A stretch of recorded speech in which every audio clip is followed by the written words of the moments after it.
How's it going, guys? Frankenstein here from Millionaire Mindset. So everyone talks about investing, but no one actually guides you step by step on how to do it. I hope this video will solve this problem. This video is a step-by-step guide on how to invest. But before we start, know that investing is a long-term game. You need patience to succeed.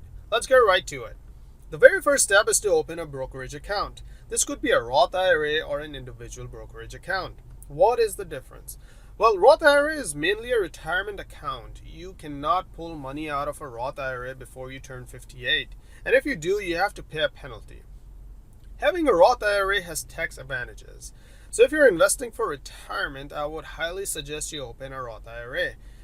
With an individual or joint brokerage account, there are tax disadvantages. I have covered this in another video, so be sure to check that out. Personally, I have both. It gives me flexibility. But to make matters less complicated, I would prefer you as a beginner open a Roth IRA. Next step is to figure out your asset allocation.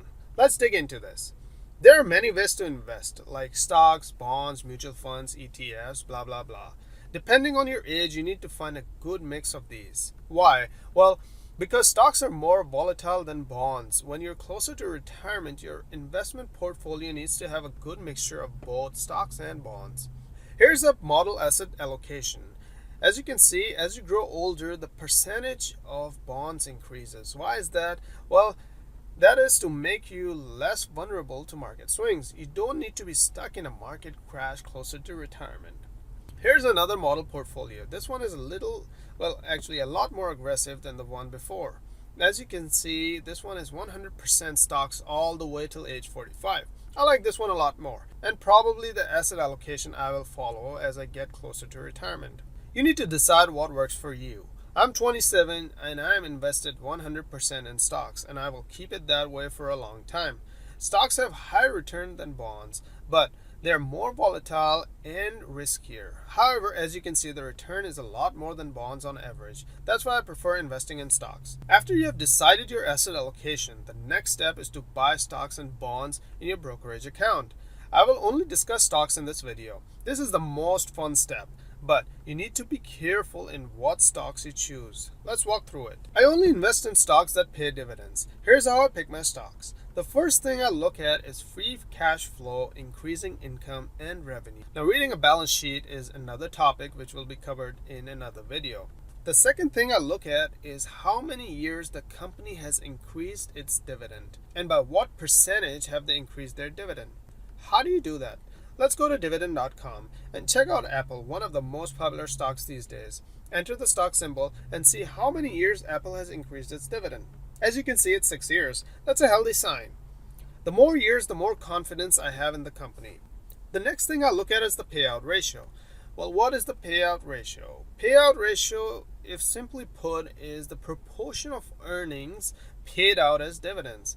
I prefer this number to be under 75%.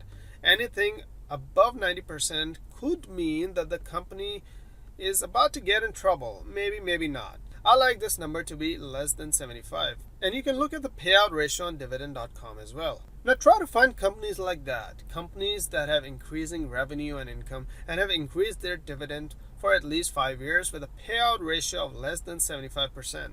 Here are a few more in my portfolio.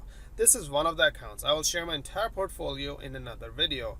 No matter what company you pick in this portfolio, you'll notice that they all meet the criteria mentioned above. Let's analyze Flowers Foods. Stock ticker FLO. They've increased their dividend for 13 years and have a payout ratio of 71.3%. See if you can find companies like this. There are plenty. Once you find companies that you like and have a good record of paying dividends, the next step is to contribute to your portfolio frequently. Keep adding money every month. Build that portfolio.